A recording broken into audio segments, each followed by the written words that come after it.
I'll be back.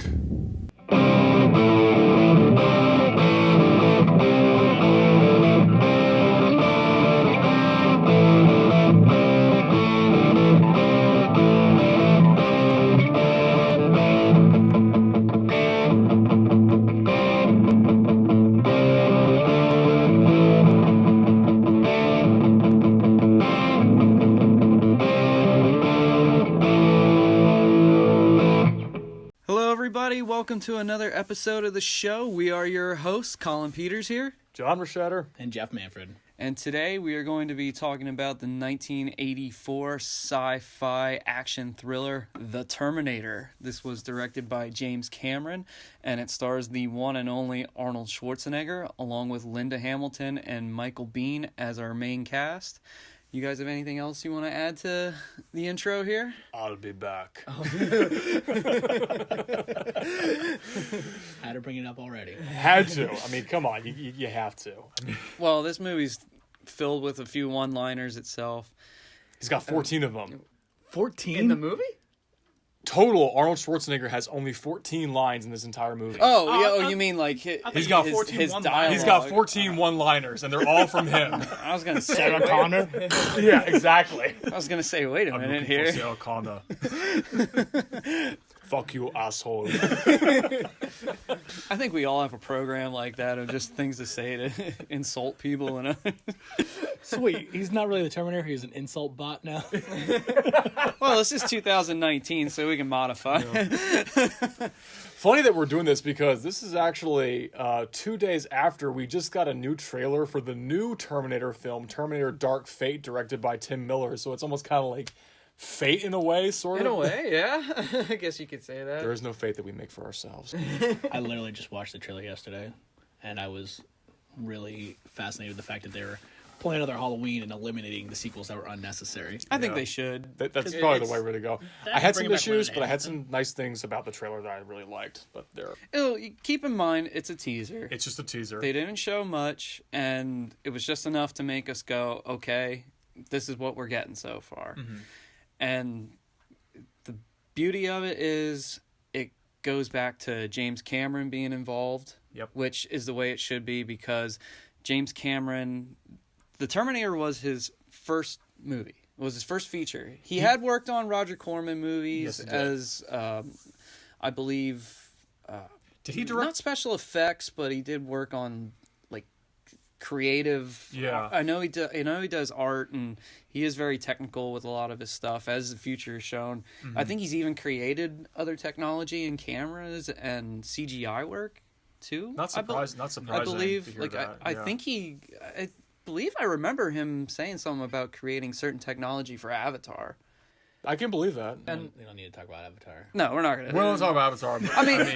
But as far as James Cameron... in terms of 3D work, it's great, but there's not much else. But we got to talk about James Cameron's resume. I mean, the man is a legend in the film world. I mean... Obviously, you got Terminator 2, you've got Aliens 2. Aliens, The Abyss, The True Lies, which a lot of people, if you actually look at his resume, you don't think True Lies is a James Cameron film. I didn't realize it until this morning, to be honest. Didn't realize I looked it up, I was looking up stuff, and then all of a sudden I'm like, wait, he did True Lies? I'm like, that's fucking awesome, man. Yeah, Arnold, 3 times.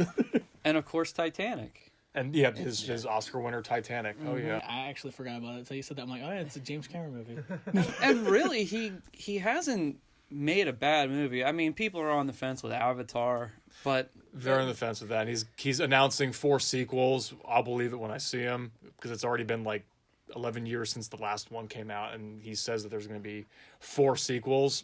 It's a little excessive, but but he is you can tell this man is a perfectionist, and from stories that we've heard through documentaries and such, he knows what he wants, and he knows what he demands from his actors. Exactly. And this was this was his baby. This was his first serious feature. This is his brainchild, just like what George Lucas with Star Wars. This was his property. Mm-hmm. I mean, he actually came up with the idea. He was sick in Rome, I think. He said he had a high fever, and it came into a dream. He just had this image of a killer robot, and he just painted it, I think. And it just kind of stuck with him, and he developed a story from it through there.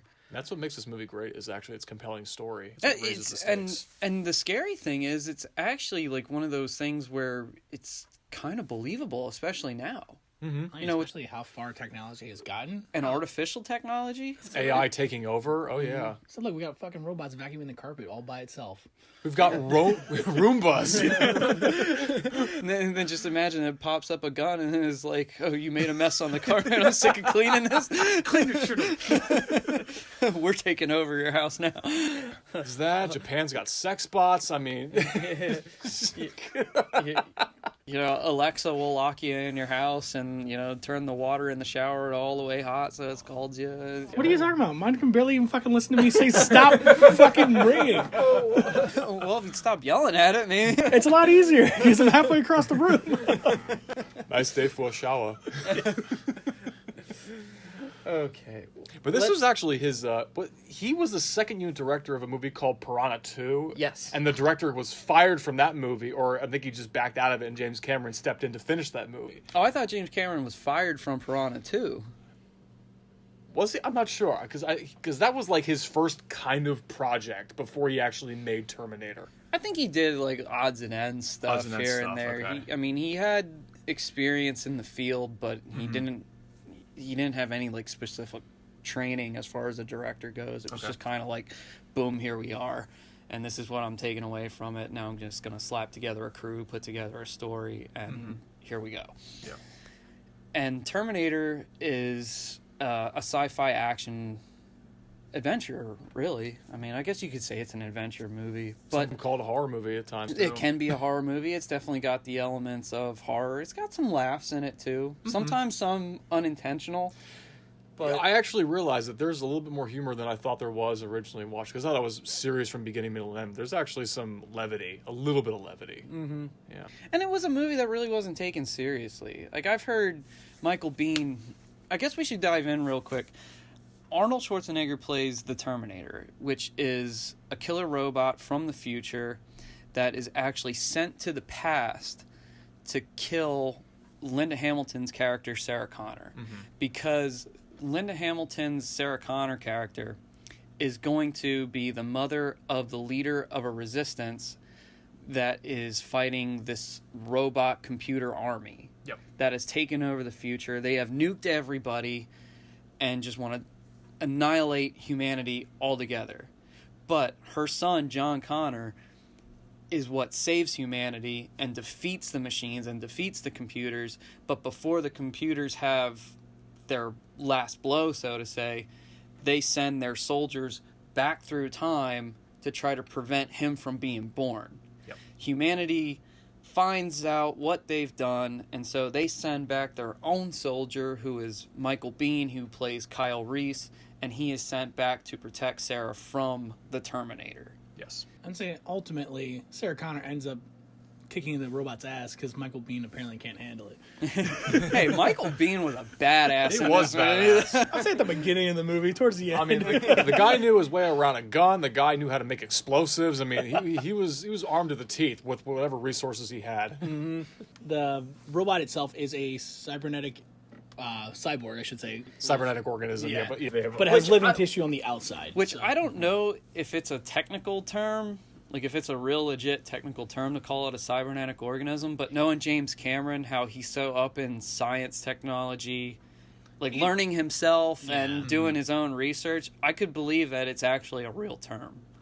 Because the Terminator is a humanoid-looking character with human features on the outside, and they even say in the movie that like the first couple models didn't look human. Like it had rubber skin, but this one actually can sweat. It has some blood to it. The hair can grow. The hair can grow. It can age. It can even have bad breath. It looks realistic. Yeah, it is like one of the ultimate machines as they build at that time. As the sequels go on, they show that they even advance more. Right. But that was the ultimate infiltrator that they had. Mm-hmm. It's a fucking big dude to be an infiltrator. Yeah. They got one of the biggest guys they could. This is Conan the Barbarian, who is the Terminator. He was just off of Conan the Destroyer before he actually made this movie, I believe. They had to pause Terminator because they said, well, we wanted to have Arnold to be in our Conan sequel, so you guys are going to have to get started on this right away. Yeah. Without us. I'm glad they waited because Arnold is the best fit for this. Like, Absolutely. even with him keeping up for holy crap, what are we on, 35 years? 84? 84? Yeah. 84, yeah, something like that. And he was in, I guess you can say, he wasn't really in Terminator Salvation, but he was pretty much in... That was a joke. It was a joke of a movie. Well, let's not get into that, but he was pretty much in all of the movies. Essentially, he was, except for that one. It was a CGI Arnold version of him. It wasn't really him, but it was just made to look like him. And exactly. It was terrible. And he's the best part of like all these movies because even absolutely. James Cameron said to Arnold Schwarzenegger, even though Arnold Schwarzenegger was originally cast or considered to be Kyle Reese, he actually was really hoping he would be Kyle Reese, but then not Bill Paxton, but James Cameron said, no. The focus is the Terminator. The Terminator is the main character of this movie. That's what people are going to be more interested in. Well, that's what Arnold was saying too, and him and his agent were kind of like backtracking a bit from what I heard. They said, "Well, there's not much dialogue, and it's not really good to play a villain." And Arnold really wasn't well known at the time. I heard Michael Biehn telling a story where he was asking, like, "Who's directing the movie?" James Cameron. Well, who's James Cameron? Right. Who's producing? Gale Ann Hurd. Okay. I don't know either one of them. Is anybody else in it? And they said Arnold was the first one who actually got signed on to do the movie. Yet. Okay.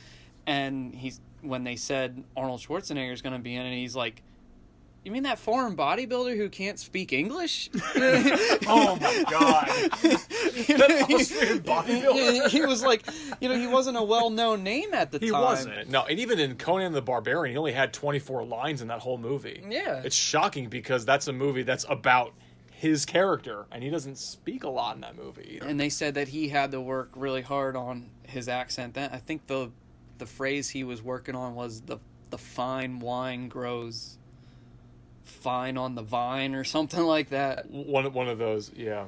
And that's what helped his enunciations.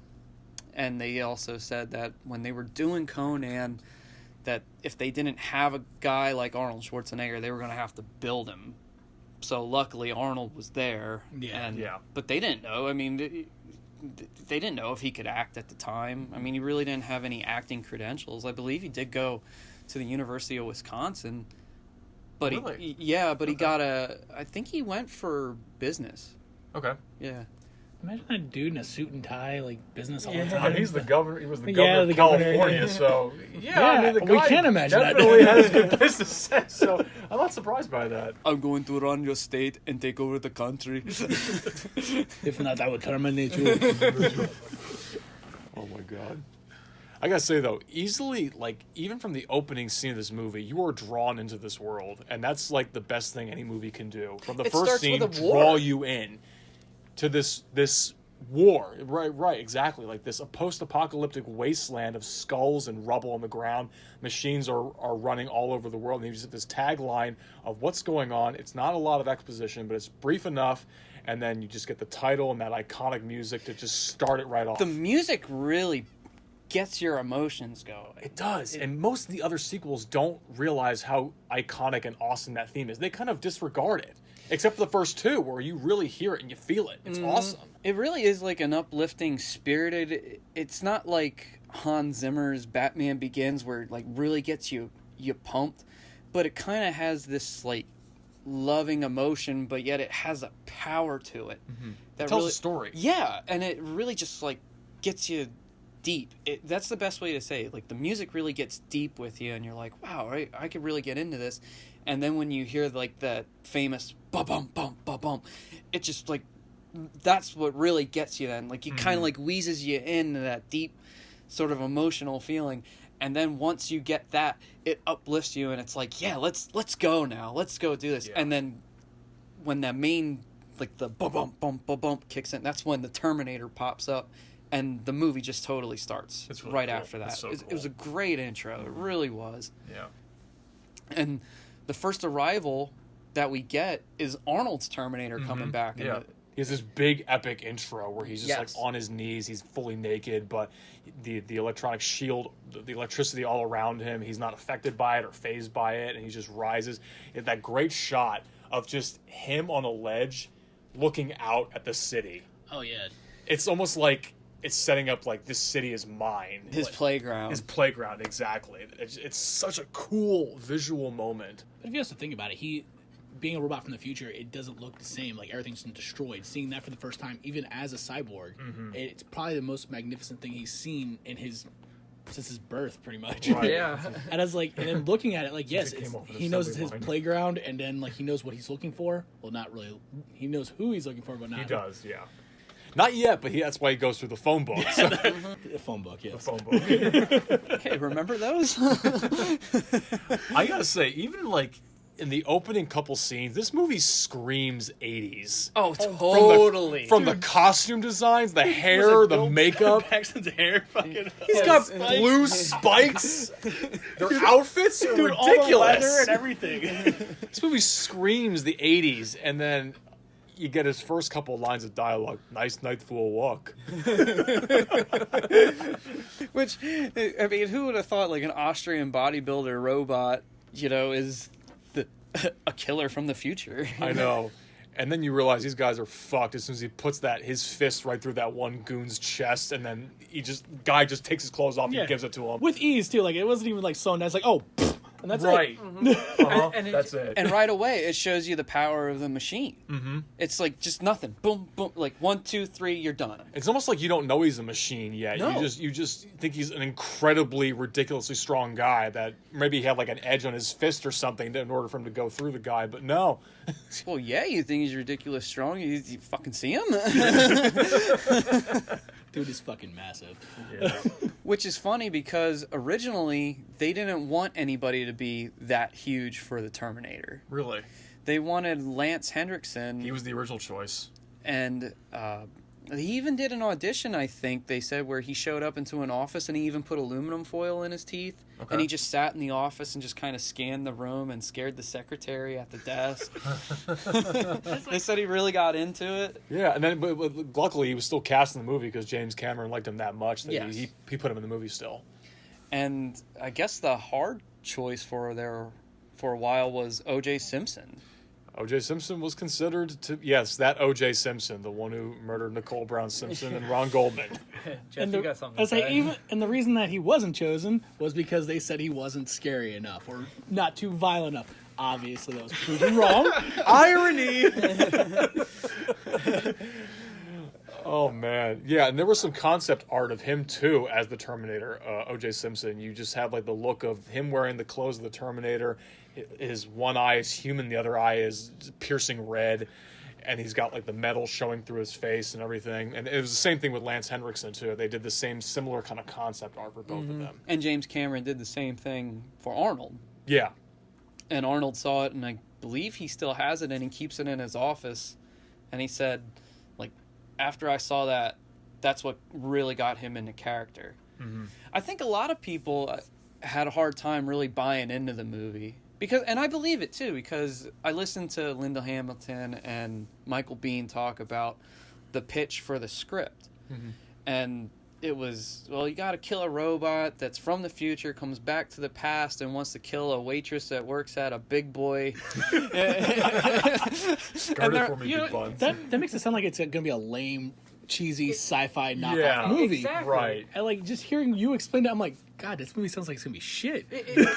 And think about it. That's the problem with pitches, because you really don't... You'll hear it and go, oh my God, this sounds so stupid. Like, think of a movie like Speed. It's hard to visualize it. It's like, oh, you're going to be on a bus that can't go below 50 or it's going to explode for an hour and a half, 2 hours. But then again, it's like, yeah, that's a perfect pitch movie. But then you think about it, oh, it's an instant thrill ride. The guy barely has a moment to breathe, which supports fast-paced action, which is what you want to have your movie. And that's the other great thing about this movie is the pacing. It doesn't drag. Fantastic. This movie does not drag. No, I mean, it tells a consistent story from beginning, middle, to end. And Michael Biehn was talking about how it's his character who actually has to explain everything. Because there's no one else to explain it. No. You know, they're not going to bump into the Terminator and say, oh, why are you killing me, bro? Don't kill me, bro. Not the face! and And because they're running away from the character, he's doing it in an action scene, and as they said, it's an exposition. Otherwise, if you just sit down and tell a story, it does kind of get boring. It lulls the story. It moves it along really slowly. But because they're going in fast cars and it's an emergency, and this is what the Terminator is. This is why I'm sent back. It's heightened stakes because their lives are on the line right now. And did you notice that he tells the important stuff about what the Terminator is and why they're running away? But once he gets into the meat of the story as to why he's protecting Sarah and what the war is and why he was sent back, and that she's going to be the mother of John Connor who's going to lead the humans to survival at the end, it was this like quiet, somber moment. Right, in the parking lot. It was so good. It was, that's James Cameron knowing that fast-paced action. Okay, tell this stuff right here, right now. And then when it comes to the real like emotional tug at your, because there's no way like she would take that seriously if you're like driving at 80 miles an hour saying you're gonna be the mother of the future. I think it'd be a little weirded out and be like, I gotta get the fuck out, even at 80 miles Get an me hour. out of here. Even after he just saved her. Yeah, like, Oh no, she's like, no, this guy's a fucking nutcase, all right? Yeah, they mentioned that multiple times from different characters in the movie. The psychiatrist. Dude, when they get arrested after getting in a shootout, stealing a car, the cops have him evaluated for his sanity. Trying to explain that to cops and a psychiatrist, you're gonna sound like a fucking nutcase. Yeah. That's like kill a robot. Dude, just calm down. It's not anything. You're just a dude on PCP. But without everybody giving it 110%, there's no way this movie would have been as good as it is. No, it wouldn't have been. I mean, Michael Biehn was talking about how, like he said, the pitch was like, really, am I gonna do this? And Michael Bihn's, he didn't really have a strong film resume. He was a young up-and-coming actor, too. He did a movie called The Fan. Mm-hmm. He was kind of like everyone else, like Arnold Schwarzenegger and Linda Hamilton. Yeah. She only did Children of the Corn, I think, before this movie. Sorry. That's the only one that comes to mind, is that she did that movie before The Terminator. Yeah, it's the only one I can think of. I know Michael Biehn, he did do... The Fan was like a dramatic type movie, and he was like this obsessed fan over a rock star, I believe, and he was actually a killer. Like, he got so obsessed, and so he could like play, and I believe he was in Grease too.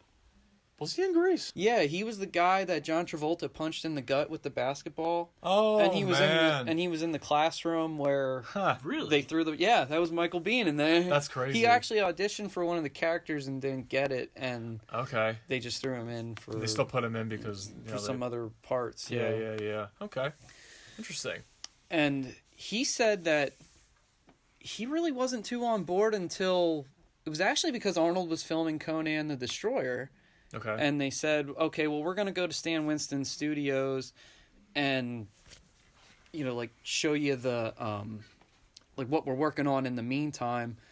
And he saw that Stan Winston, who is, like, the special effects guy of the movie. Okay. And he is well known for basically, like, every major, like, special effect. Like, if you wanted special effects done in a movie, especially after this, Stan Winston was the guy to go to. He was the one. He didn't design the endoskeleton, but he does take credit for it, he said. And he always said, I take credit for it, but James Cameron designed the Terminator. I just built it. But yes, I did make it. Is pretty much what he said. And when Michael Biehn saw the Terminator and the makeup and everything that they were doing, he said, okay, I'm on board with this. This is looking legit. This is really different. Yeah. This is looking legit. Even Arnold said he saw the stuff and was like, how are you going to make, like my teeth come out and the eye glow and all this other stuff? And he goes, that's impossible. And Stan said, no, it's possible, Arnold, but it's going to take a lot of patience and a lot of hours. A lot of makeup. And I think the biggest issue with making the endoskeleton was the fact they actually used real metal. So the thing weighed immensely. Yeah. So they had different versions of it. They had like one with legs, one without legs, so that they were kind of like walking it, but they had like 2 or 4 guys just to hold it up, and the other guys would like give it the motions of its arms were moving, its head would turn. That's just ridiculous. That's crazy. But it still looks good too to this day. Oh, it does. Yeah. I think the worst. It reminds me of like stop motion. Well, there was like a stop motion animated. They did have some stop motion in it. They had a model version of it, and that's probably the most dated looking part of the endoskeleton walking around. When was that? Like, what part of the movie? Definitely Like when he's walking through the hallway, going down the hallway. when he's getting ready to punch through the door, and when he's walking, like at the very beginning when he finally gets through the door and you see him walk, like anything that was full body, that was stop motion. But if it was shot from the torso up, They were using real. that. they Okay. weren't doing- that was with the guys. That's actually pretty cool, though. Yeah. I guess like he does a really great job. Like when you first are introduced to Arnold Schwarzenegger, then you're introduced to Kyle Reese. You can tell that they live within the same world and the same environment, except one basically has no rules, the other one does. Arnold Schwarzenegger kills, Kyle Reese doesn't want to kill.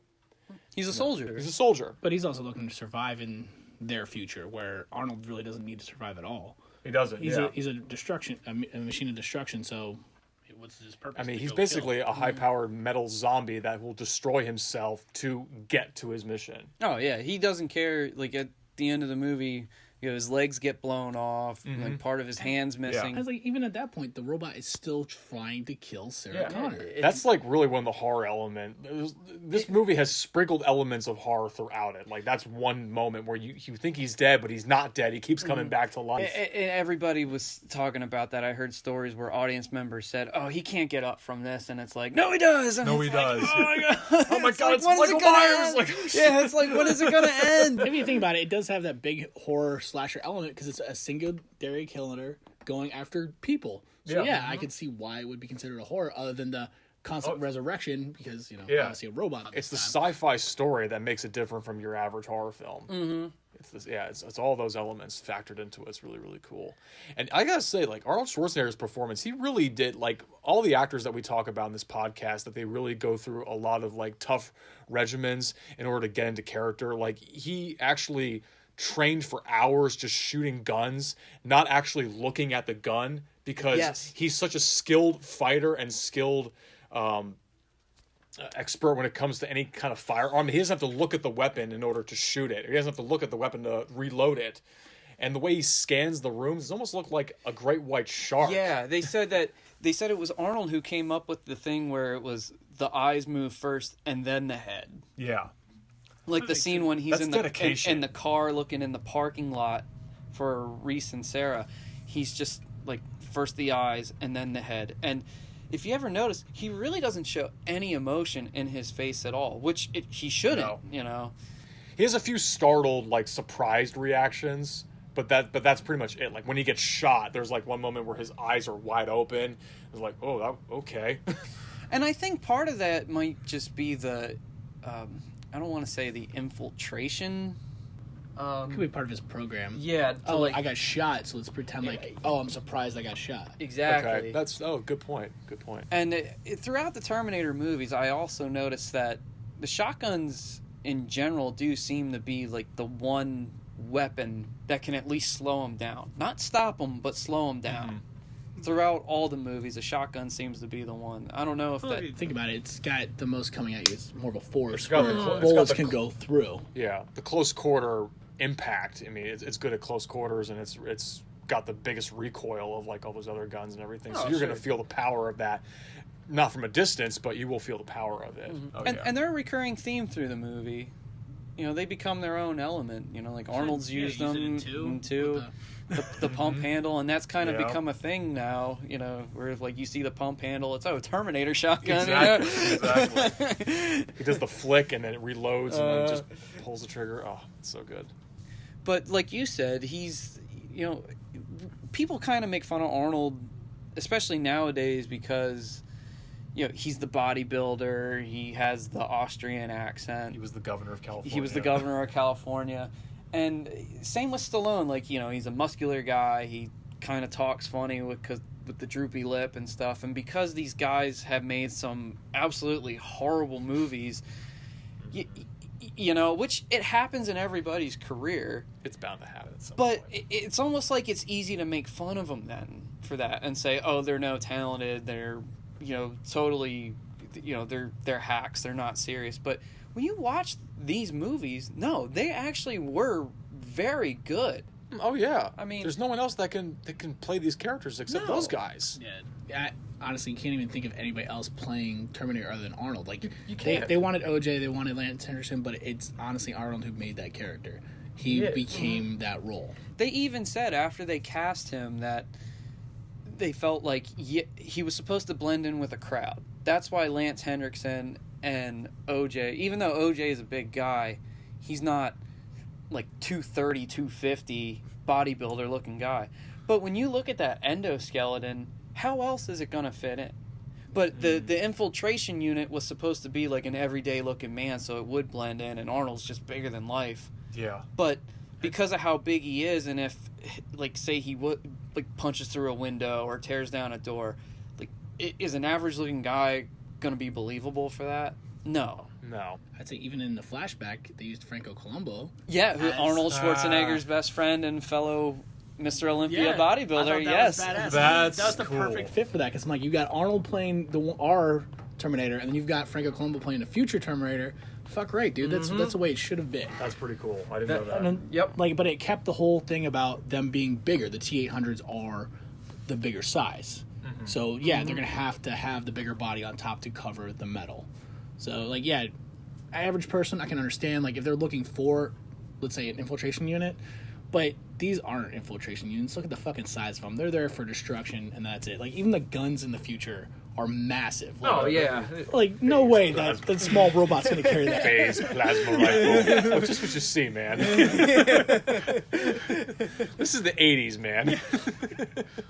But, and that whole concept, him going through and running through, I'd say, the police station. Dude that big, just kicking doors down, punching through walls, and then unloading guns. And they say 30 people he just took out like that. Done. What a great scene that was, too. That police station scene, so suspenseful. That's one of those scenes that, and that's when he's even in the full Terminator garb that we know. Oh, yeah, the sunglasses, the leather jacket, carrying two big-ass guns. Come on. That's what you want to see. Mowing down people. Oh, my God. It's heartbreaking, too, because, there's, 30 cops in there. And, when the one detective tells Sarah Connor said, we got 30 police officers in this building. I'm like, that's not enough. that's not enough. And armored yet, they're loaded to the gild with every kind of weaponry to stop this thing, but they don't know. I mean, they have no idea. Right, because they think Kyle Reese is a nut, the guy talking about this war in the future between man and machines, and this guy who will not stop until she is dead. That's all he does. And that was so good. That scene where he was talking to the psychiatrist, he was so good in that scene. No, he is. Because he had that anger, that emotion, because he's like, look, this is who I am. Now just let me be with her, because I don't give a damn what you guys want. Right. This is a field day for them. They think this is the funniest thing ever.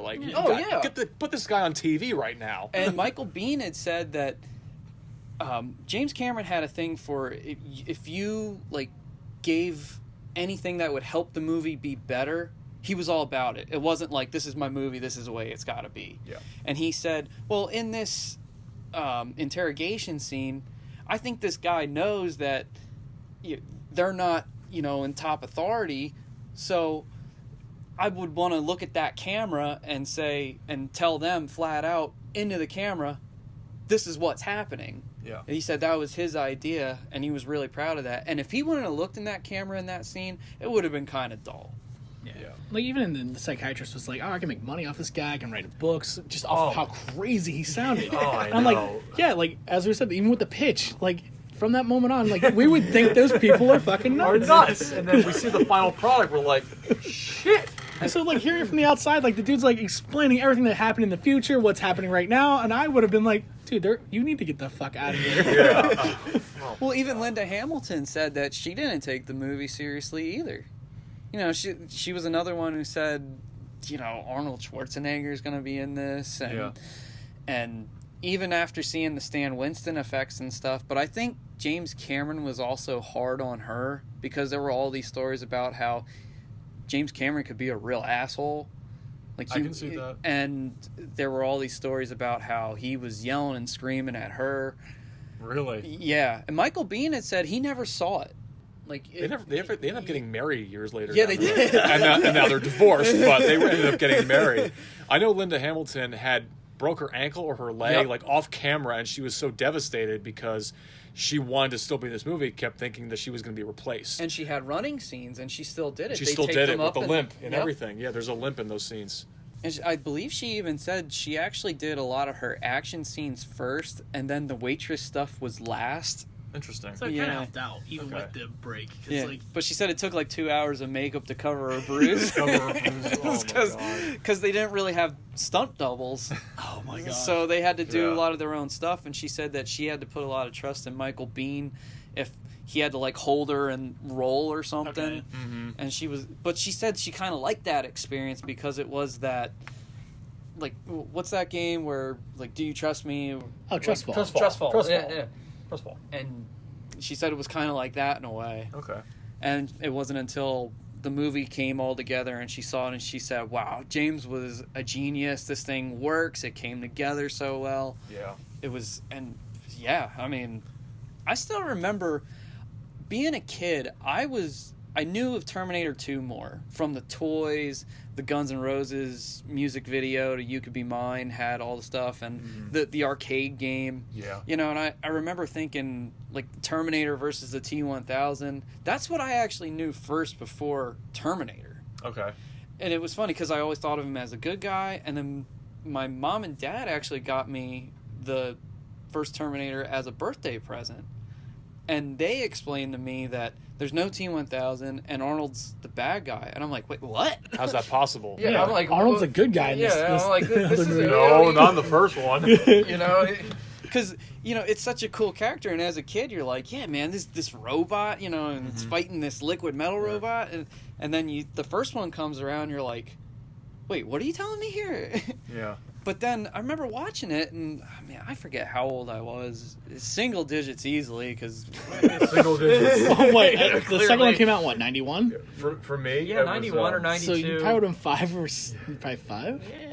Yeah. I grew up actually first knowing RoboCop more than I knew the Terminator. Really? And I actually learned about the Terminator because I played a Sega Genesis game called RoboCop versus the Terminator. And it was kind of badass. Like you were RoboCop, you were the good guy, and the Terminators were the evil. They were the evil guys, and then they threw in like the Ed 209 in there as a villain. That's amazing. It's an amazing game. But Well, there's actually a comic series too with that. Is it really? Okay. Yeah, actually, I was looking at it because it's done similar to the style of like the Judge Dredd. Okay. But yet, as like after I found that out, I'm like, I kind of want to read it. Like, come on, 2 of the most 80s fucking robots going at it. I'm like, hell yeah. Then I learned more about the Terminator after I played that video game. I was like, I got to know more about this. And isn't it interesting that you know, you get these other like elements of what the Terminator is, and you think it's such a cool character, and then you watch the first one, and you go, "Wow, this is a really good movie." You know, it could. There's like so many movies that even today, but even during the '80s, that they just can't. They just cranked out stupid sci-fi and horror just because it was action. You know, stupid over the top stuff. This is not stupid over the top. No, it's not. This is a very intelligent, and at its core, it's also a love story. It is.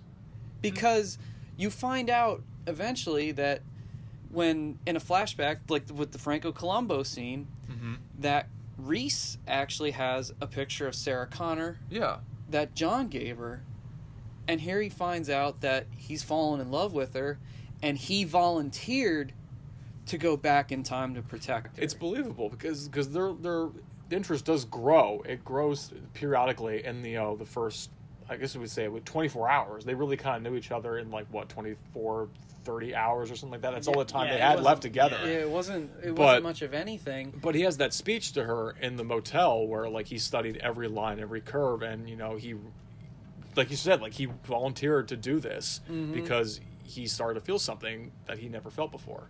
Because throughout the movie he's painted as like this calculated soldier that has no feeling, no emotion. like a hard ass. When he gets shot, oh, it's nothing, just a little flesh wound, you know. But she's like, no, let me mend that for you. You need to go to the hospital. We need to take care of you. I don't think he's ever had somebody that's ever taken care of him. No, because it's all about survival. Yeah. He even talks about how he grew up, like, through the like, shattered dimension, really. You know, it was all about survival even as a kid. There was actually a deleted scene where I saw where Linda Hamilton says, you know, we could go out to a ball game when everything's done and get some hot dogs. And he's like, what's a hot dog? And she goes, you never had a hot dog before? I don't think anybody wants a hot dog. I'm sorry.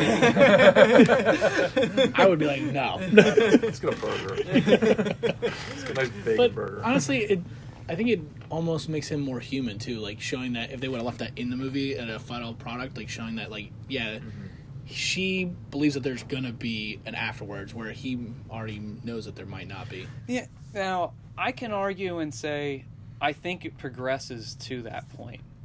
You know, he's like angry and so gung-ho on getting his mission and protecting her, but you kind of get this other sense that after the police station shootout and he escapes the cuffs and he finds her when she's hiding from the Terminator, that it's like, okay, I got you again. Let's get out of here. Yeah. Okay. And then when they finally like go under that bridge, it's not so tense. It's probably like one of the most calm moments in the entire one of the more calm. when they first get calm with each other. They're still a little on edge because there are cars coming by. You never know. The Terminator's out. He's still out there. So Yeah. you feel a little on edge, but it really is a calm scene. But she also, like, when she yells his name out in the police station when he's looking for her, you could tell, like, she gets that sense of, like, he's here to protect me. Yeah. You know, this guy's not crazy. He's not full of shit. She's all in on it now. Right. And, you know, she's not somebody who, like, ever had that either, it feels like. No. You know, she keeps getting constantly turned down. You can tell she's a nice person. She's hardworking. Right. She's going to college. She lives with a friend and roommate. And Say, hell, even at the beginning of the movie, her date cancels at the At last the fucking last moment. second. Yeah. They're getting ready. They're just getting ready to have a Yeah, good time at night. And but one thing that was a little weird is that the friend kind of jokes about the one Sarah Connor being horrifically murdered in her own house. It's like, you're dead, honey. oh yeah, I forgot about that. It's a little too much. I'm like, don't you? And then you start realizing this is a phone book killer, and then maybe she's potentially next. because the Terminator's going through. He doesn't know exactly which Sarah Connor's which, so he goes through the phone last book. name on the list. And Linda Hamilton's Sarah Connor is the last one, and prior to that, he was Yeah. killing at least 2 or 3 of them, and they I make the know. news, and and that's how the police actually get involved. Is because they're like, oh, it's a phone book killer, Right. like you said. She calls the police in that like very 80s club with the very 80s music being Tech played. noir. Oh my! Like Which kind of like funny I said, was James Cameron made that name up for that club. he made the name up for that club. Technology nightmare, I think is like. Tech noir. That's really cool. But like, even the first call she makes, 911 puts her on hold. I don't think that would. I don't think that would ever happen. Were the 80s really? Was it that bad to call 911 in the 80s that they had to put you on hold? What if you had a serious emergency? AIDS was an epidemic. No, but clearly she's about to get murdered. Yeah, like that would. I feel like that would never happen. They would never put you on hold for a serious, life-threatening emergency. Especially if you said you're the Sarah Connor. You're like, I'm next on the phone book. Sorry, I put you on hold. I could have been dead by now, asshole. Oh my god! I'm like, I was kind of screaming at my laptop when I was watching this. I'm like, don't put her on hold. What the fuck is wrong with you people? Plus, it was a payphone. She had to pay for that phone call. You know? Should have paid to get in the club. Which, wait a minute, you're not. Cents, but Yeah, dude, it was. Which, wait a minute, you're not supposed to pay for 911 and phone booths, were you? I don't they're know. supposed to be free, I think. It should be. I don't know. She's What's paying for them. Oh god. No wonder they put her on hold. Well, you're fucking paying for this now. Oh Jesus! I had to scream at the laptop. I'm like, don't put her on hold. This is stupid. But then it leads to a great scene with the Terminator getting inside and she's still she's paranoid, thinking Kyle Reese is the one that's going to kill her, but it's because he's Arnold Schwarzenegger. To be honest, he does look really fucking creepy. He does. He's like kind of like he's got a trench coat on. Yeah. He's concealing something. I mean, he's following her everywhere. Yeah, but he doesn't really know how to blend in with that crowd. I mean, the '80s were a crazy fucking time. Yeah. Bright colors, cocaine. Yeah, no wonder he didn't fit in. Right. And here he's dressed in like stolen shoes, a stolen, long homeless coat, homeless man's pants. Homeless man's pants. My pants. He looks dirty as hell. He's got facial hair and he's got scars. He does look like somebody who's crazy and that's out there. Yeah, he does. and she actually catches him first before the Terminator, which sounds funny because Arnold is Arnold, but he doesn't know who she is. Reese does. Mm-hmm. And that's why he can spot her out more. Right, but that line made sense. Like, I had to wait for him to make a move first before I had to move because And that was so cool when Arnold breaks out that gun with the laser scope and it just slowly starts going up to her forehead. Oh. And it's like, is Reese gonna like stop him in time? Because it's this slow motion, like, get out of my way, and he's got to pump the shotgun. If you think about it, you see a dude in a trench coat with a shotgun, you're going to move. But fuck yeah, everyone else just seemed to be like, oh, fuck, he's got to... But I did notice that, yeah. No one's moving. It was like slow motion. I'm like, dude's holding a gun. You've got a bigger dude holding another gun. Clearly, you guys are really fucked up. Did not move out of either one of their way. I guess the drugs already kicked in for those guys. 80s in Los Angeles, cocaine. It's weird time and weird place. And speaking of the location, Los Angeles, James Cameron actually shot a lot of this what he called guerrilla style because he did not obtain some permits to shoot filming. So they would go to a location, film, and then leave before the cops showed up. Like the scene where Arnold steals the car. Yeah. They said that was actually the last day of shooting.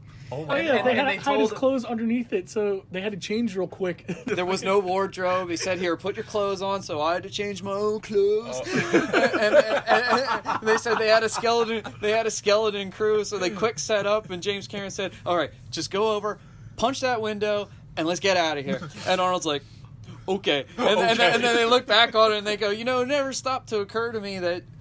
You want me to just go punch a window and hotwire a car? Yeah. and I also found out that James Cameron taught Michael Biehn how to hotwire a car. Oh my god! Wait. James Cameron taught Michael Biehn how to hotwire a car. Yeah, because somebody had asked Michael Biehn what was some of the training that you did, and he said, how to steal a car. Yeah, James Cameron taught him how to hotwire a car for the scene where he's stealing a car. I thought something was really interesting, and Michael Biehn said because he was a man out of time, he didn't like have anything to know how to act. Like if you're playing a cop, you go to cops, you see and get a feel for them. But I believe he said he read a book about some Jews that were escaping in Germany during World War II, and they were hiding in sewers, and the way how they escaped and like had to like blend in with a crowd. I think he said he read a book about that, and that's how he got involved with finding Reese. I mean, he's got cases of PTSD. Oh, he has those killer flashbacks. Yeah, and like usually I don't like dream sequences in movies, but it's yes, it's a dream, but it's also something that actually happened to him. It's just a moment of PTSD where he's just kind of losing grip on reality. So it makes sense because that already happened to him, not something that he thinks happened to him like in a nightmare, even though it is a nightmare technically. But yeah, like a lot, even like we was talking about guerrilla warfare, like even some of the people like on set or like in the foreground didn't even know they were in a movie. Yeah, they were just walking past. They're just walking past the film cameras and everything. They're like, all right. In Los Angeles and places like New York, it's so common though. It is. And at the time they, except for Arnold sticking out, and I want to say that the guys in interviews were talking about how he had some popularity, but he wasn't a star. They knew him as the bodybuilder, but I don't think everybody knew who Arnold really was. Most people didn't know who he was. Especially in a movie. I mean, they probably for those who did see him were like, is this guy in another movie? I think 80s were like his big coming up into the movie industry, where now like if we'd see him anywhere, it's like, holy shit, it's Arnold Schwarzenegger. He's a name. He's a name. But before that, nobody really knew. Yeah. And they also said Terminator was a slow burn. that it wasn't this huge blockbuster of a success movie. They said they made it for $6 million. It made 40, which is a good profit. It's a big number. That's a very good profit, but it wasn't top 20 of the like movies at highest grossing movies at that time.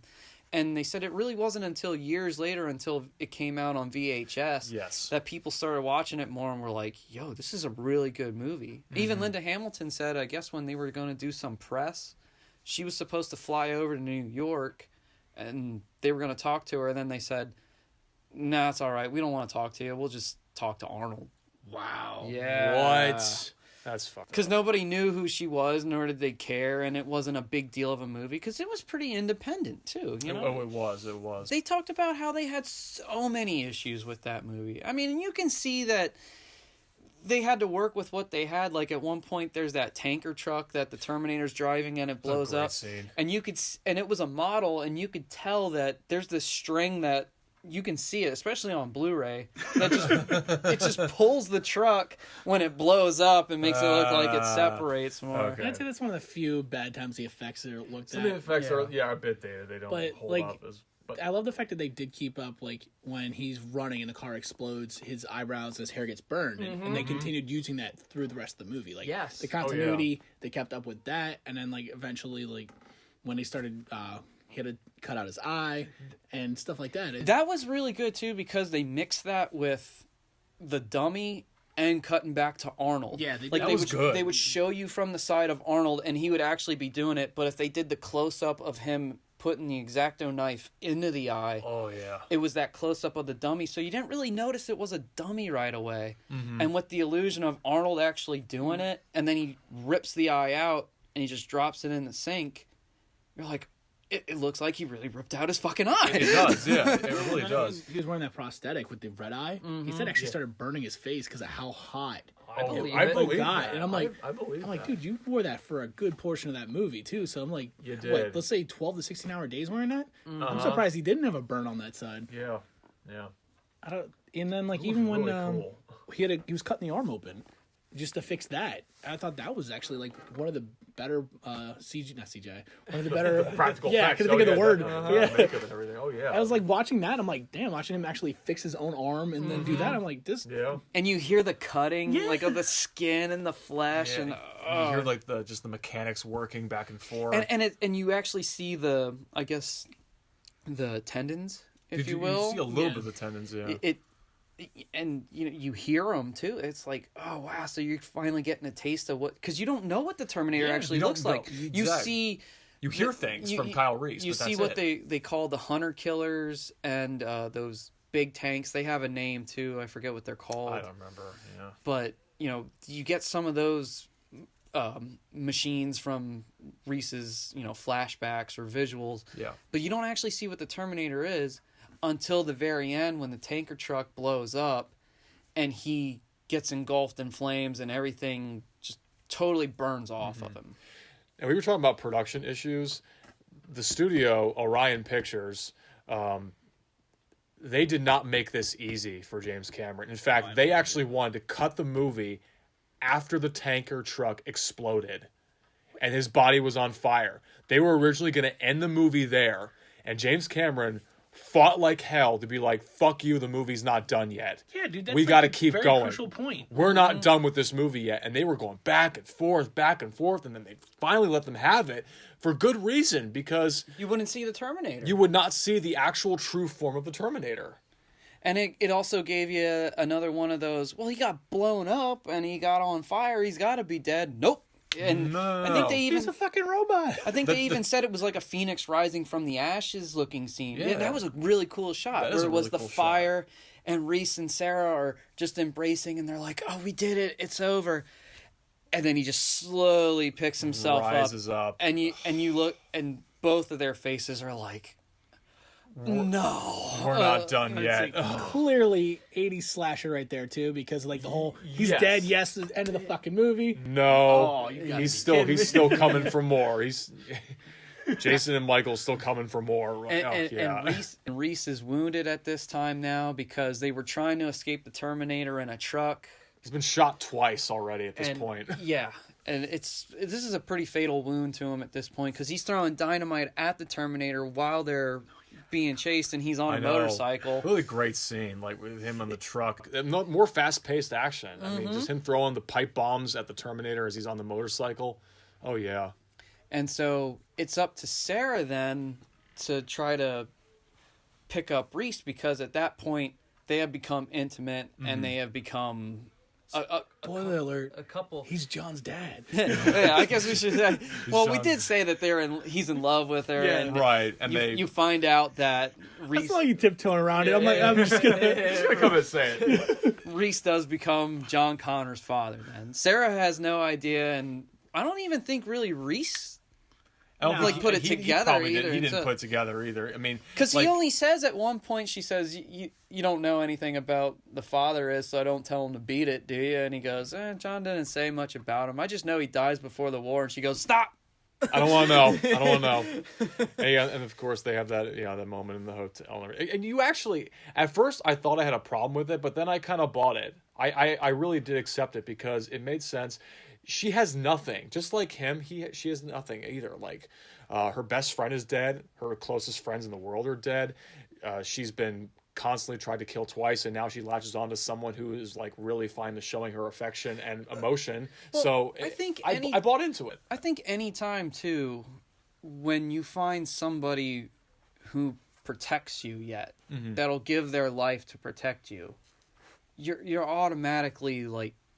You feel something. Yeah, you got this intimate connection. Yeah. You do feel closer. You know, it's almost like us with comic book characters and superheroes. You know, you really like the action's fun, yes, but you see what they do and how they go out for others. And, you know, I still remember, and you guys are going to laugh at this, but I know you know it.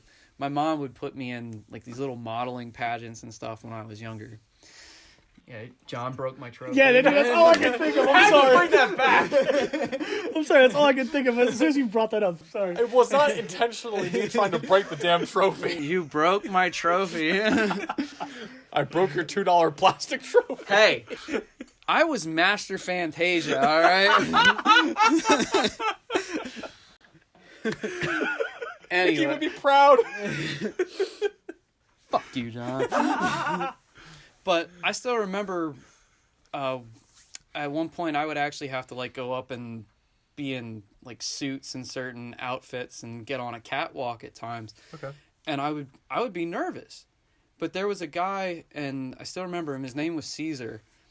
And he would always say to me, because I was so scared the older I got and was doing it, and I didn't really do it too much longer after that. Okay.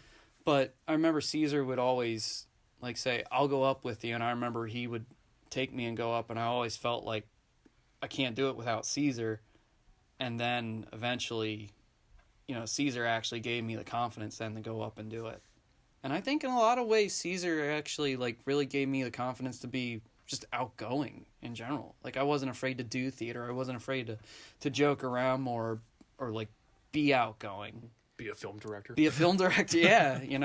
And I kind of felt that like sense of protection. He didn't have to do that for a little kid. He voluntarily just said, "Do you want me to go up with you?" And I've all these years, I've never forgotten that. So I think it is like that natural, like you're willing to do this for me, kind of thing. Yeah. And so that ending really actually, it's the moment where Reese is on the verge of death, and this whole time in the movie we're painted this picture that Sarah Connor is this very weak woman who's can't do anything right at the restaurant she works at. Guys are dumping her left and right. She can't do anything right, but then she doesn't accept any of this stuff that Kyle Reese is telling her until you start realizing that he's not full of shit. He's speaking the truth. It's the moment where she basically like turns into a soldier herself. Like yes. She's got to pick him up. She's now accepting her new role as like being this tougher badass chick, and that's like a bit of it, and that becomes almost her character arc. Mm-hmm. There's that scene where the Terminator's kind of backing them up into a corner. Like they're going up the stairs and they're walking backwards, and Reese has that metal pole ready in case the Terminator's gonna attack, and he tells Sarah, "Get out of here," and she says no. That's the first time like she like doesn't show any sign of her being scared at that point either. She was terrified the whole time, and now she's actually being more assertive and more strong. She's become a stronger person. That's her character arc. That's really nice. And yeah, it was so good to see that from her too. It was. It was an amazing transition, like you said, coming from where she seemed like a failure. And as like throughout the movie going, you're seeing a little bit of, she is getting a little more confident, but yet she's still kind of falling back on the shy, naive person until I think eventually it was the scene in the police station where she started realizing that there's other shit out there. Like she can't be this naive, this shy, this, I don't want to say a coward, but like, yeah, whatever. We'll get to the point. And get to the point where she is building up the confidence to become the person who we all see now, like this very badass woman. She's able to fight back. Like hell, even in the new trailer, she's still kicking ass. Yep. Oh, I know. She's got a rocket launcher taking out that one Terminator. No fear whatsoever. And I think that was an amazing point, like where it wasn't actually Kyle who takes out the Terminator; it was her. Yes. That was what I think it needed to happen, because like this thing that's been trying to kill her all fucking movie. Right. She should have been the one to do it. She needs to be the one that ended. She was the one that did it. And we should tell everybody that what happens is Reese is fighting the Terminator when they finally go up the stairs, and she does kind of back off a little bit. And the Terminator just like gives Reese a backhand, and he's already not 100%. Yeah. And he's down for the count, but he has one more pipe bomb left, and he's actually able to stick it up in its torso, I believe. Yep. And it blows up, and you think again, it's done. He's dead. He's There's dead. no way he's coming back from this. The legs are blown over here. The pieces are flying. His legs are over there. He can't walk. Shrapnel like even lodged itself into Sarah's leg, and now she can't walk properly. And as she crawls over to find Reese, she finds out he passed away. Yeah. And then essentially sacrificing himself for her. Yes. Which is his mission. That was his mission. He has to die to save her. No matter what. That's his mission, to keep her alive. Right. And he's going to die in the process if he has to. And then, again, the Terminator comes back. That and you're horror like, movie no! icon You're comes like, back to life. How the hell is crawling this happening? to her. Fucking crawling after at this point. No legs, just fucking It doesn't have any fingers on its left hand. It's just one hand coming after her. Like you said, this is a metal zombie. It will destroy itself if it has to kill whoever it is in front of him. And they're in this factory of sorts that I don't really know how to describe it. It's not a computer factory. It's not a manufacturing factory. Yeah, there's a lot of moving parts. But there's moving parts. There's robotics. There's conveyor belts. And at one point, she crawls through this compressor, and the Terminator's following her. And then after she gets out of the compressor, she closes this gate. The Terminator just barely gets its hand out through the gate, and it's reaching for her throat. Still could kill her. It gets his hand on her throat, yeah. And then she's like just barely reaching over and finds the control to hit the compressor to smack it down. And she has that amazing line, "You're terminated, fucker." And then you see the Terminator even have this, like, for a robot, it gives this, like, oh shit, what's that noise? And then bam, it just crushes it. As you're watching this thing get crushed, you're watching the red eyes just kind of go out. And it's so slowly getting crushed, and it's kind of like you're getting everything you deserve. Yeah. Just that slow, like, that red eye is still, it's still there, it's still glimmering, but then it just fades out into smoke, and then that's how you know you're dead. You're not coming back from this. When the eye goes out, that it was officially done. And even she like moves the hand, and the hand just stays there. It doesn't move. It's totally immobile. Yeah. And they actually said that the smoke used for the Terminator when it was crushed was just somebody smoking a cigarette, and they blew it. That's brilliant.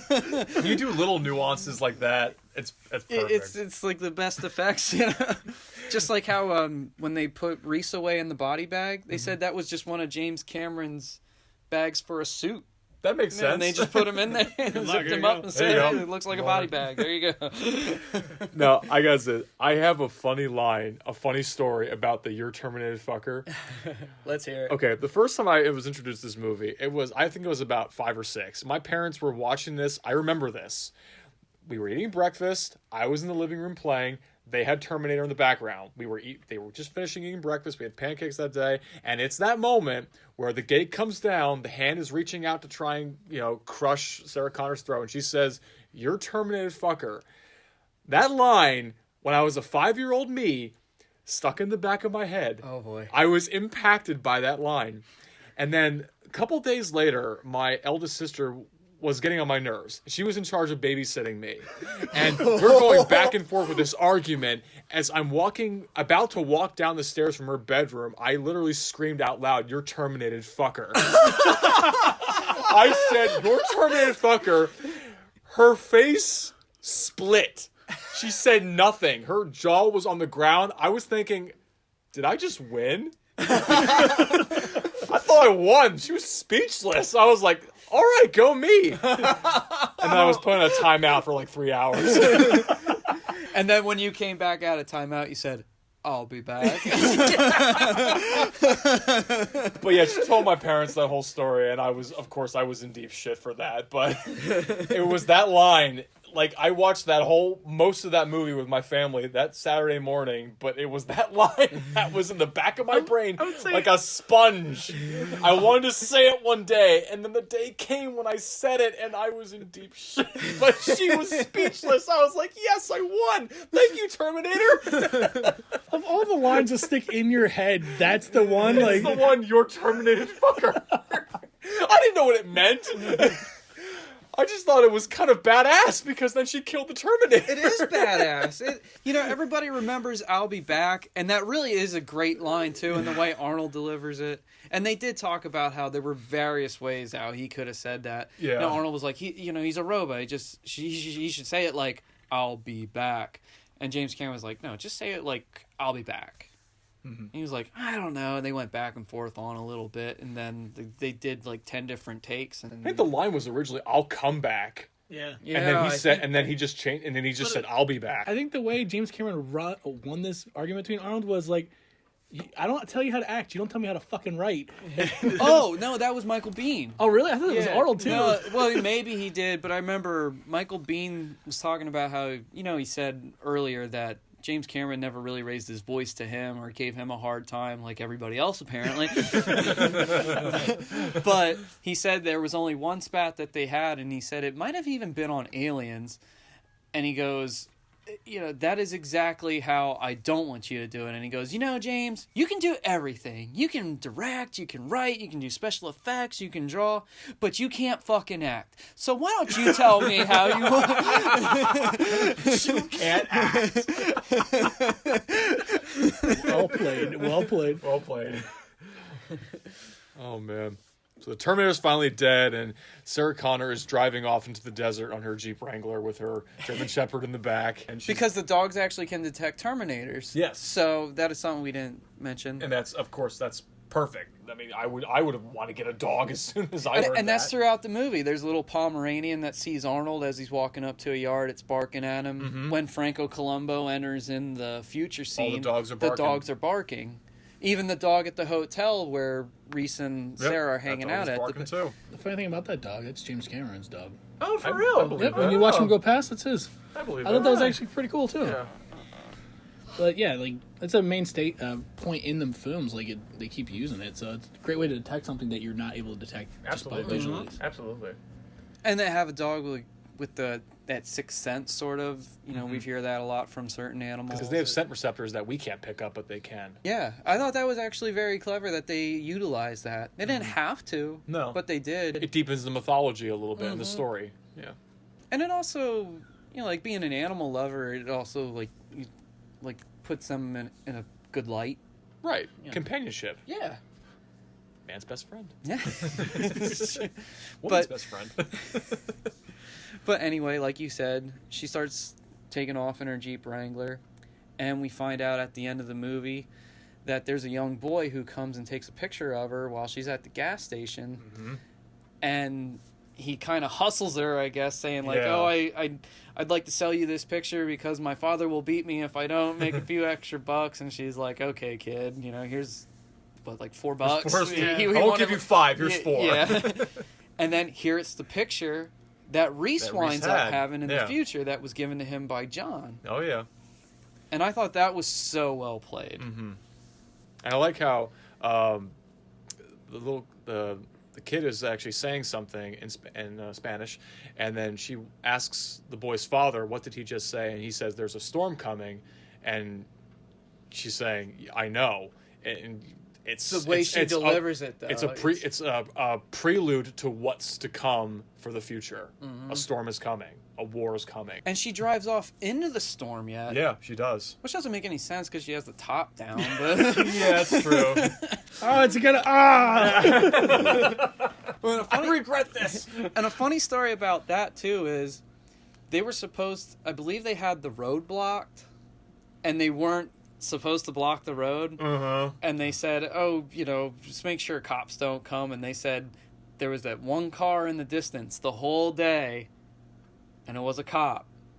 Yeah. And I think it was the camera, the director of photography, who said, oh, this is my son, he's doing a short film, and he actually had his son on the set, because the cop had said, what's going on here, guys? And so the kid's like, yo, they could arrest me for this. And then the cop said, oh, well, I'll block traffic for you guys. It'll all be good. Because he thought it was for a student film. Dude, that's amazing. That's amazing. And then... They got away with so much shit in this movie. And then, lo and behold, it was Terminator. There is a lot of really neat things. There are a ton of neat things. Like when Arnold punches through the window of the car, mm-hmm. They said that was actually him on the car with an arm that was a battering ram because he really punched through it. Okay. So it was a fake really arm cool. so he wouldn't get hurt. Okay, good. And instead of the car moving backwards, because James Cameron said that he thought it was too dangerous, they painted a backdrop and they would just kind of spin it around like a conveyor belt, and it looked like the backdrop. So the car's actually stationary, but the backdrop's just That's pretty going cool. round and Mm-hmm. round. Yeah. And I think also from that angle, though, you wouldn't really tell it because like everything's moving that fast. that you can't see the paint, and Yeah. they also had to make that look super legit too. They couldn't just make it look crappy. Yeah, like some Yeah. half-ass painting. Oh, guys, just Yeah. paint this whatever. We're just gonna spin it really fast. Right, right. Because it would show. Even the night shoots wouldn't even. I mean, they would still. You could still probably see it, especially if on Blu-ray or 4K now. If it was really bad, you could notice it. Yeah. Also, the smoke that was on Arnold's jacket after the fire from that scene was some sort of like light chemical acid Okay. that created a smoke. And he okay. even said, like, did you guys really have to pour acid on me? Yes, it looks badass. Enjoy it. You'll thank us later. You'll think it's later when you run the rest of this franchise. There were also some other interesting deleted scenes. Like, we find out, we were talking about the factory at the end. Yeah. We actually find out that winds up becoming Cyberdyne then. Oh. In a deleted scene. I didn't know the that. arm and the chip are still in there, so I guess that would make sense. That's interesting. 'Cause I didn't Cameron- piece that together. Well, it was a deleted scene. Yeah. And you don't know until they take him out of the hospital and they show it. But they weren't thinking a sequel or a franchise. Hell, James Cameron said he even had an idea to have the T-1000 in the first one. But there's no way you could There's do so the much in T-1000. this movie already. Yeah, there was so much, and you there's no way you could have done the T-1000. Well, especially that, and the liquid CGI at metal, the time yeah. wasn't really up to par. Like Right. it wasn't until What after CGI? I'd say Yeah, we until didn't after really the have Abyss that much actually of got anything. better. Right, and then T2 Judgment Day, with the technology that they had, they made a movie that still holds up to this day. Oh my god, T2, I mean, we're going to get into that for its own show. We should. But T2, I mean, you can't even tell really that movie was made 20-some years, almost 30 years ago. Because that is so well made to this day. It's a mix of practical effects and CGI, and I think that's what helps. Because you mix...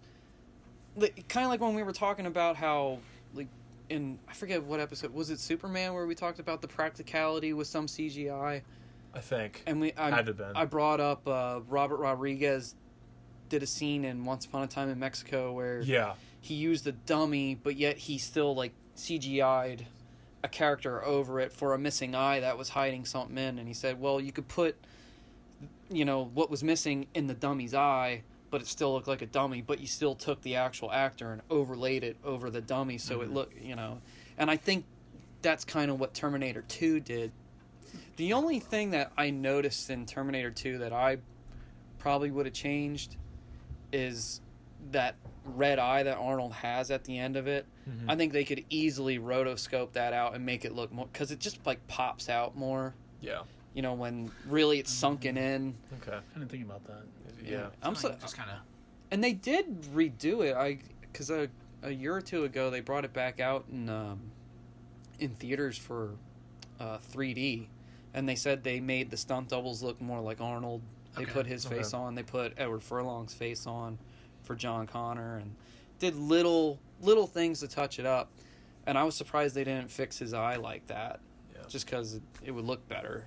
But they didn't. So yeah, we'll save that for another time. Yeah, that's a whole other episode. But yeah, that's Terminator. What an amazing movie. And favorite scenes? Favorite scenes. Well, we kind of touched on it a little bit, but let's do a little review of like favorite scenes. I'm gonna say my favorite scene though was actually the police station, where he actually goes up to the glass and he wants to get in. The cop tells him to go, so he scans the door, like he's looking around, and then next he comes plowing in through with the car, and then all hell breaks loose when he murders everybody. But like just that whole scene where you're watching him scan and like talk and figure out what he's doing next, it's like the thing was already calculating how far back he has to go to get through this door. Like that was actually one of my favorite scenes, just because of like it's so simple yet the thing was calculating already. Yeah. And I like honestly, other than that, I can't even really say anything bad about this movie. Like That's actually my favorite scene too. Yeah. Is the police station scene. Then you don't want to leave it. Yeah, you get the "I'll be back." He annihilates everybody. That's awesome. And and then that's the beginning of literally a police station massacre. But it's Awful as it is. Even at that, I'd say that whole sequence would be like probably the best part, because you're watching his movements, the way he's able to like function as a robot, and then you're watching him like a deadpan expression while just shooting guns, like nothing's happening to his face. It's just straight up murder. And like I was like, holy fuck. I wonder what was going through their minds when this guy attacked the police station. They were laughing at Kyle Reese, and like I bet they're not laughing anymore right now. Their bullets aren't working against this guy. Like they're thinking like, we have automatic weapons and we have things that probably body armor can't last too long, but they're hitting this guy with everything and he's still coming at him. Well, there was another deleted scene where the lieutenant is watching Kyle Reese, and Lance Hendrickson says to the lieutenant, "You don't actually believe this guy," and he says something like, "I don't know if he's lying exactly." And after he got shot, he finds Reese and Sarah escaping, and he gives Reese that revolver, and that's like when they're in the hotel, Reese and Sarah are in the hotel, and he says to Sarah, "Here, keep this. I'm going out for supplies." Yeah. He got the revolver from the lieutenant before they left the police station. Okay. I mean, you could easily assume that Reese just picked it up on his way. Yeah, exactly. It doesn't change too much. So it does, yeah. But favorite scene? I gotta say, the police station's my favorite scene too. Yeah. I mean, I can't really nitpick other than that the age. It hasn't aged well, because you can tell it's so 80s. It is what it is. Yeah. But, I mean, the blood, sweat, and dedication that it took to make the movie is like, wow. Yeah. I mean, they had their fair share of issues. This is up there. We didn't really get too into the issues like Jaws, because they said this movie was just as bad as Jaws when it came to production issues and stuff. Yeah, it was up there. But it still made a profit, and it's like one of those classic movies in cinema history. I don't have any issues with this movie. There's only like one little thing that would kind of, I already touched upon the 911 call, putting them on hold. That was one thing, but it actually revolves around her best friend and her boyfriend. Like when the police are trying to contact them to try and get a hold of Sarah, and like they're in the middle of like having sex, and like she has like her headphones on, and she's like listening to music as he's like trying to like please his girlfriend. I'm just like, is this how people behave in the 80s? It's just like me more like shouting at the screen kind of. Like, is this what people did in the 80s? They listened to music as they were having sex. Like, what is this? Hey, headphones were the thing then, man. Headphones were the it's just those two little moments of just like, come on. They're not even like big moments. They're not big, but they're tiny little nitpicks. Yeah. They are tiny little nitpicks. It makes the movie funnier now that you pointed them out. Well, yeah. I've always noticed the headphones. I've never noticed the whole 911. I'm She's- gonna put you on hold. No, I'm dying over here. No! I've already said enough about that scene. I'm not going to touch about that again. I just want to say for the takeaway that with everything that they put into it, it really kickstarted a lot of careers. It like Superman, we said that you got to take serious people to really be totally committed to the project, even though the pitch might sound stupid. Because it did, like we talked about. But look at what the product became. You could take something that's so it's almost like saying, I'm going to take this tree and make one of the greatest paintings ever out of it. And it's like, yeah, okay. It sounds ludicrous. Yeah. But then it turns into paper, and then you paint over it, and boom, it's the Mona Lisa. Yeah. That's kind of like what the movie became. Really. You just never know what's not the happen. Mona Lisa. Not the Mona Lisa. You just never know what's going to happen. So with these small projects that end up, making a huge impact on the pop culture scene. Oh yeah. Yeah. Especially its sequels, like everything that's come from this movie, like video games, comics, toys, whatever. It's always going to be here. The images and even the idea of the future of the artificial intelligence, like that kind of stuff wasn't talked about in the 80s. Right. And now we look at it and go, maybe James Cameron was on to something. Computers are becoming more sophisticated and we're doing more things. Come on, I brought up about Roomba. The Roomba! Earlier, People have Roombas in their homes now. But next they have we got battle bots. Yeah, battle bots. We're teaching battle bots to fight each other in a caged arena. All right, they put the Terminator in a WWE game. Yeah, they did. I forgot about that. So he's in pro wrestling now. Yeah, he is. Oh man, good stuff. So I mean, this movie is one of my favorites of all time. I feel like this is another go-to movie. You could pop it in anytime. I think it gets overshadowed by the second one, but I think it's just as special as the second one. I think you can't have one without the other. You can't. They're a package deal. Yeah, they are. I mean, you can live with just 1 and 2 alone. Maybe we'll see what Dark Fate, does come. I'll be honest, there are some things, I'm the minority here, but there are some things I did like in Terminator Rise of the Machines, especially when it came to the ending. You think that they're going to prevent the apocalypse from happening, but it was inevitable that Judgment Day was always going to happen no matter what. Oh, shit. And it was that... About Salvation. No, I'm talking about Rise of the Machines. I'm not talking about Salvation. Like, there are some things in Rise of the Machines that actually were really well made, even though that movie had a ton of flaws. Well... I mean, we can have an episode on that if we want to. The fact that Judgment Day still happened, I like that. Yeah. But I think a lot of that was really, it was just a cash cow to get Arnold back in the role one more time and go. get another Terminator before he went in the office. And it was just easy to say, oh, it's inevitable, instead of giving it something more. And I think Dark Fate will dive into that a lot more. Well, we'll see when it comes out in November. I'm not gonna lie, I'm really disappointed with you guys. We didn't get nearly as many Arnold voices, and well, we got time to do it now. We got to do it now. Get to the chopper. Different movie. That's Predator. I only have 14 lines in this movie. There's only so much I can do. Your clothes, give them to me now. Well then, just for you, I'll be back. Say, come on, one of the best bands came out of this movie, Austrian Death Machine. that whole band is literally... That's a real thing? Yeah, it's literally a band mirrored off of Arnold's one-liners. Literally, there's a song, one song is literally called "I'll Be Back," and it's probably like the most metal song on there. Oh my gosh! Oh, I love it. I was like, I gotta check them out. You should. I was waiting till the end of this to bring it up too, because I'm like, fuck right, dude. Bring this full circle. Hey, we'd like to end the show with a bang. So. Yeah. If you enjoy Arnold, there you go, guys. Just check that band out. Enjoy Terminator. And, you know, if you haven't seen this movie, please, you're an idiot because it's been out here forever. That's another thing I want to mention again is, you know, people got to remember, too, that Arnold really isn't a bad actor. Yes, he's had some really terrible movies, but it happens to the best of them, and he's really... Oh my gosh! I'm just looking at an album of Austrian Death Machine. We're looking at 3 albums of Austrian Death Machine. I think it's Total Brutal, Double Brutal, and... Triple Brutal. Suitably perfect. It's got Arnold Schwarzenegger sitting on a mound of skulls with his Terminator outfit, smoking a cigar, smiling.